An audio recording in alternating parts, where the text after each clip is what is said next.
Brought to you by GTA. We start with you.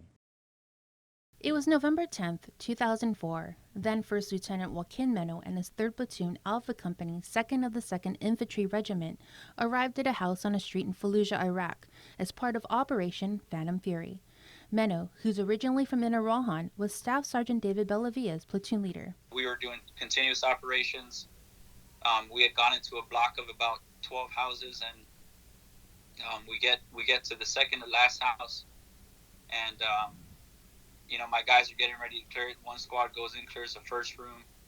The other squad leapfrogs and goes to clear the next room. And then right when they were getting ready to open the door, or they opened the door to the hallway to go through there to start clearing the rest of the house, there were 2 insurgents hiding behind a jersey barrier under the stairs, and they were shooting automatic weapons directly through that doorway.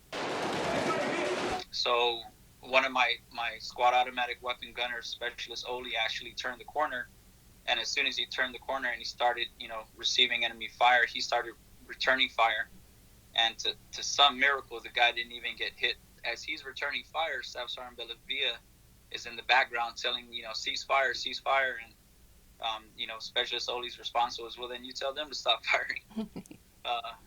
So it was a lot of chaos going on. Oli's team leader, Sergeant Warren Misa, he actually ended up grabbing Specialist Oli, pulled him out of the direct fire of the insurgents.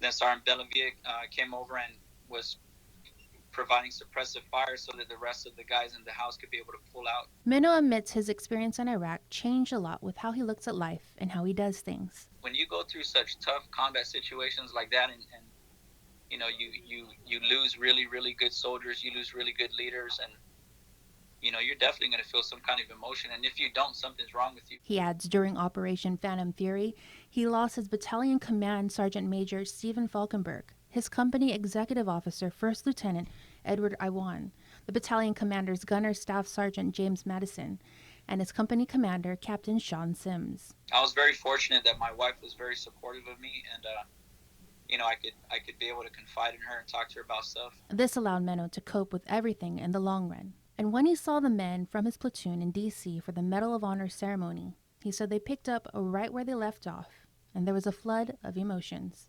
Those guys are like brothers to me, man.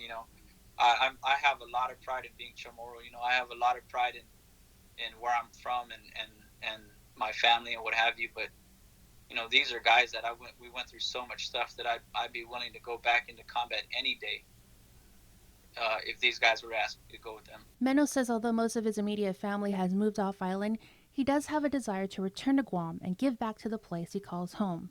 He has 16 years total in the Army as of January of this year, and 4 more years till he hits his 20-year mark. Ideally, if all the planets align and the stars align, I would love to come back to Guam, and I'd love to do something for, starting off small first in Iran and Malolo, trying to do something there for the youth or for the community. Reporting for Guam's News Network, I'm Jonah Goncharfris.